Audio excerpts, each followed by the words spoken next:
Hello good people and welcome back. Now, Anna Cramling is often compared to the likes of Andrea and Alexandra Botez, which is a good thing for social media exposure, but not so good if you're remembered as a chess player who often drops their queen for no reason, a la Botez Gambit.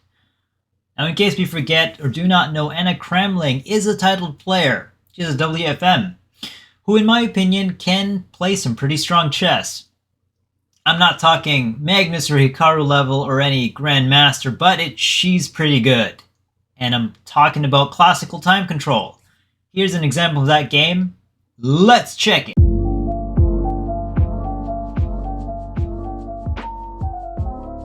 Welcome to Trending in Chess, Level Up Edition. So this game took place in Reykjavik, Iceland in 2022. This is a classical chess league. It's the Reykjavik Open.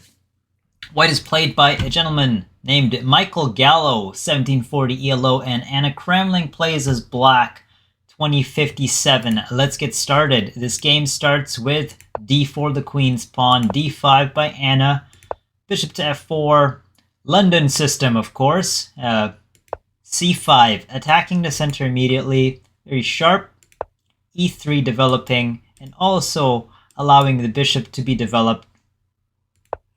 Knight to c6 by Black, knight to f3, knight to f6, knight to b to d2, and takes, releasing the tension there, of course.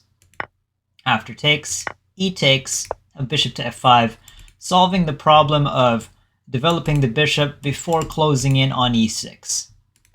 A bishop to b5 was played, and now e6. Knight to e5, and here Anna should have played queen to b6. This will be a sharp line, hitting the bishop there. Also defending here, because after, say, push, takes, takes. Now this does fracture the pawn islands, or rather creates pawn islands for Black, but this is also an isolated pawn. So now after takes, the queen escalates up here on a b5, and after, say, push, there's a threat here, but this is protected. In the game, after knight to e5, hitting and then pinning, Hannah, her name's not Hannah, Anna just blocks here on c8 with the rook.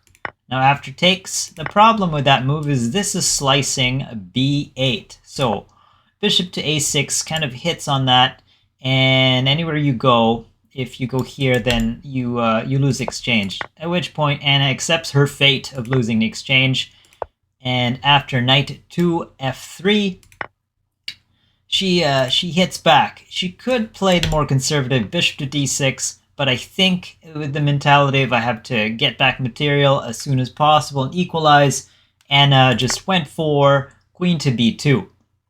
Mind you, in this exchange, White is up the material. White just simply castles, and now bishop to d6. Opens up the file there, so Anna moves to a3, hitting the bishop, hitting the pawn, and eyeing this pawn, which is c2 later. Now bishop to b7, attacking c6. It's high time to castle. Anna does do that. Queen to e2.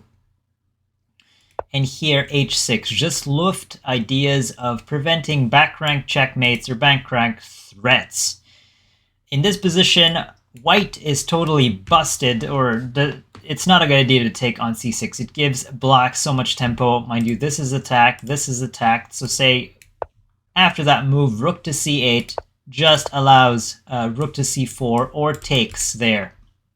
And after, say, queen to e3, you simply capture with a tempo, and this is very good for Black with the double bishop, but also control of c-file here.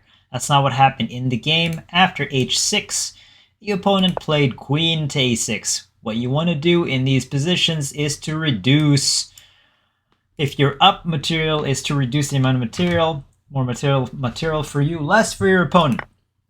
And here Anna takes with an attack there on the rook, and now hits the queen and the rook there. Mind you, she is roughly 300 points above her opponent, so, you know, there is some strength disparity, theoretically, here. After takes, takes, now hitting both. So she's about to reclaim her material. And after that move, simply takes on f1, and the rook took on a3, and then bishop back here, protecting the pawn, potentially as a passer later. Here, rook takes on a7, and now rook to b8, just establishing the idea of an active rook, and asking the rook there, how long can you defend that? Also, yeah, there's ideas of a back rank checkmate if you're not very careful. Knight to e5 was played, activating the knight into a more active square. And here, knight to e4 was played. f3 was played by the opponent, booting the knight. And now knight to c3 was played. Now her opponent takes on c6, which is a big blunder, although it looks like this is protected twice. The problem is the back rank and also this move. That's what Anna needed to play to remove that defender. So say after takes, now you attack the pawn there, and then this is also on prise. So say after knight to c6, attacking the rook, you elevate your rook to the 6th rank, maintain the tension there. So after takes, you can take, and after check, you recover here pretty well. That is not what happened in the game. After, bishop takes on c6, bishop took on c6, and Anna took the opportunity to take the back rank with check, and gave a check there. This is critical in the game, by the way, because the problem with both your forces being so far away from the king is that, well, exactly that. The forces are too far to potentially defend. And the opponent played this move, king to g3, which escalates the advantage for black. What black should play, and this should equalize, is simply king to f1. Not really equalize, slightly better for black, but no tactical threats here. And after, say, takes, the battle happens at the center of the board, who can get whose center pawn. And here the opponent played king to g3, which allows tempo after tempo after tempo, and Anna smells blood. Finds it with knight to e2, check. And you can't move your king here because you lose the knight. If after knight to e2, if the opponent went to h4, then you have this other lovely move, knight to f4. And if you ignored that threat, it looks such a minor threat, but this knight is covering a lot of squares, and this rook is getting a lot more activity. If you say play a4, then unfortunately you get checkmated. So that's really sharp of Anna to find. After knight to e2, the opponent played king to g4, and Anna sets up tactic after tactic after tactic, starting with f5. King now moves to h4, and you don't push here now, because then the king gets to this square, and you can't go there because the opponent has a 7th rank. You play knight to f4 again with the idea of a tempo. So the opponent went back to g3, but here comes g5, now threatening mate in 1, and you can check all the way to the bank here, but Anna will be able to escape. And here, knight to e7, and she moves up.